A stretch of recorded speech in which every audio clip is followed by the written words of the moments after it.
अनुदानित शाळेतील शिक्षक व शिक्षकेतर कर्मचारी यांना 1 जानेवारी 2024 पासून विनाअट टप्पा लागू करण्याबाबत हिंगोली जिल्हाधिकारी कार्यालयासमोर शिक्षकांचे लाक्षणिक धरणे आंदोलन।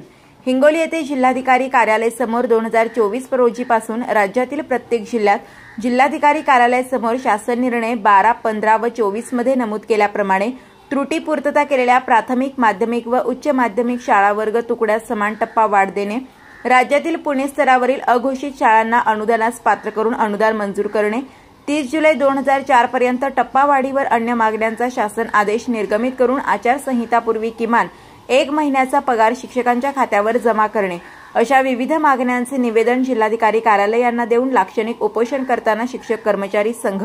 प्रतिशोध न्यूजसाठी बालाजी पोले, हिंगोली।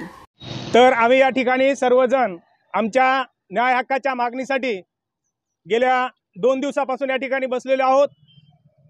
दरवेळेस महाराष्ट्र शासन आम्हाला एक फसवाफसवी करत आहे।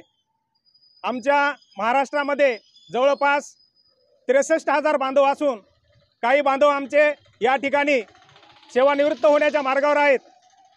दरवेळेस शिक्षण मंत्री आम्हाला फसवेगिरी करतात आणि एवढेच नव्हे तर फक्त घोषणा करतात आणि ती घोषणा फक्त वेळ मारण्यासाठी करत असतात। असं आमचं आंदोलन संपूर्ण महाराष्ट्रभर 22 जिल्ह्यामध्ये चालू आहे।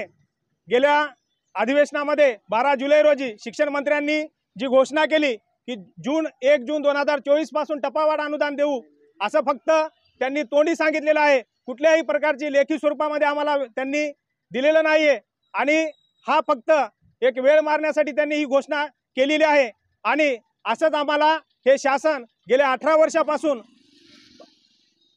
वर्षापासून चुकीच्या फसवेगिरी करत आहे।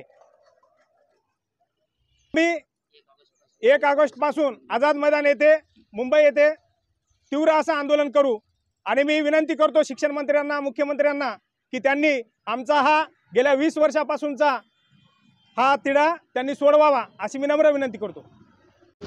शिक्षक समन्वय संघ महाराष्ट्र राज्य यांच्या वतीनं दिनांक 22 जुलैपासून लाक्षणिक धरणे आंदोलन संपूर्ण महाराष्ट्रभर प्रत्येक जिल्ह्यामध्ये हे आंदोलन सुरू आहेत। या आंदोलनामागची पूर्वभूमिका म्हणजे गेल्या वर्षीच्या नोव्हेंबरमध्ये शिक्षण मंत्र्यांनी आम्हाला पेढेखाऊ घातले आणि त्याच्या माध्यमातून आम्हाला 1 जानेवारीपासून पुढील वाढीव टप्पा देण्याची घोषणा केली, परंतु त्या घोषणेची कुठलीही अंमलबजावणी झाली नाही आणि पूर्णतः कालच्या पावसाळी अधिवेशनामध्ये पुन्हा एकदा शब्द फिरवण्याचं काम या शिक्षण मंत्र्यांनी केलं की जेणेकरून की 1 जूनपासून आणि पुढच्या येणाऱ्या हिवाळी अधिवेशनामध्ये म्हणजे डिसेंबरमध्ये आम्ही की तुम्हाला टप्पा देऊ, म्हणजे जेणेकरून हे सरकार राहतं का नाही राहतं हे माहीत नसताना सुद्धा हे सरकार शब्द फिरवण्याचं काम करत आहे। आणि या मागणीला आम्हाला आचारसंहितेच्या पूर्वी आमचा अनुदानाचा वाढीव टप्पा आमच्या खात्यामध्ये 1 तरी टप्पा पडावा अशा पद्धतीचं आमचं हे आंदोलन चालू आहे। या आंदोलनासाठी पाथरी येथून आमचे राज्याध्यक्ष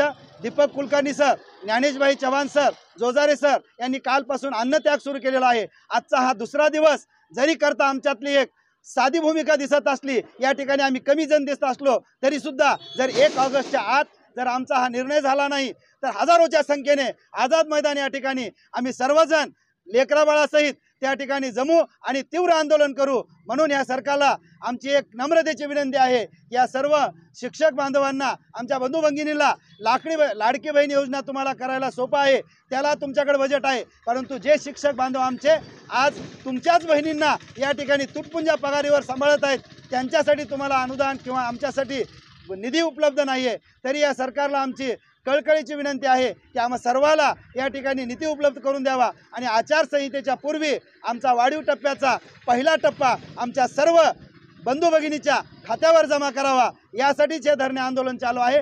30 जुलैपर्यंत हा निर्णय घ्यावा एवढीच एक अखेरची विनंती करतो। 100% अनुदान, 100% अनुदान।